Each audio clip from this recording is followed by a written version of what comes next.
Seperti kata pepatah, kerana mulut santan binasa, kerana mulut badan binasa. Isu di apli Threads kini menjadi perhatian ramai selepas tular apabila seseorang selebriti didakwa memuat naik satu hantaran untuk mengecam seseorang individu. Perkara ini kemudiannya tersebar luas ke platform lain sehingga mencetuskan perdebatan tentang etika penggunaan media sosial. Khususnya apabila isu peribadi dibawa ke ruang awam dan mengundang kecaman terbuka. My opinion, tak patutlah artis tu sediakan ruang discussion untuk mengumpat seorang lain. Itu saya rasa tak elok lah. Pada pendapat saya, tindakan tersebut sangatlah wajar sebab walaupun individu tersebut ialah artis, tapi saya rasa dia juga manusia biasa dan dia berhak menyatakan pendapat dia dan juga mendapat supportif daripada fans-fans dia lah. Fenomena ini menunjukkan bagaimana aplikasi Threads kini menjadi antara platform baharu yang semakin aktif digunakan untuk perbincangan terbuka.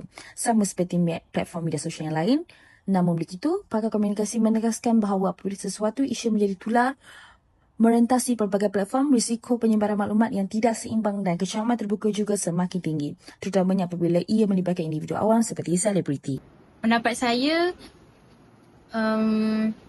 seronok kita baca, tapi sebagai mangsa, kecaman tu tak elok lah.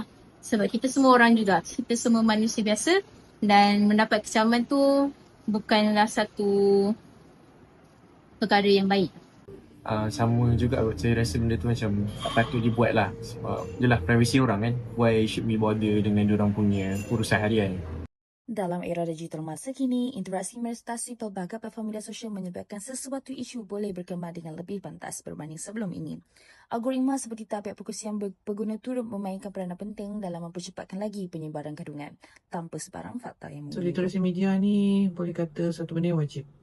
Ya, semua orang macam mana dia literate dalam membaca, menulis, mengira, itu jugalah media. Ya, so benda ni dah jadi satu kewajipan untuk setiap orang. Ya, so tak kira lah dia selebriti ke ataupun bukan selebriti. Cuma selebriti ni dia kena lebih peka. Ya, sebab dia selebriti, sebab dia public figure. Ya, sebab dia orang kata boleh dipanggil sebagai opinion leader. Ya. Jadi dia kena lebih sensitif dengan awareness, ya, dengan literasi, ya, maknanya perlu gunakan media itu dengan lebih bertanggungjawab. Isu ini menunjukkan cabaran baharu dalam dunia digital apabila platform seperti Threads menjadi ruang terbuka yang mudah untuk membentuk persepsi awam, terutamanya apabila melibatkan individu profil tinggi. Sepadan antara kebebasan bersuara dan budaya kecaman dilihat semakin kabur, sekaligus menuntut tanggungjawab yang lebih besar dalam kalangan pengguna media sosial. Orang ramai dinasihati untuk menggunakan media sosial secara berhemah.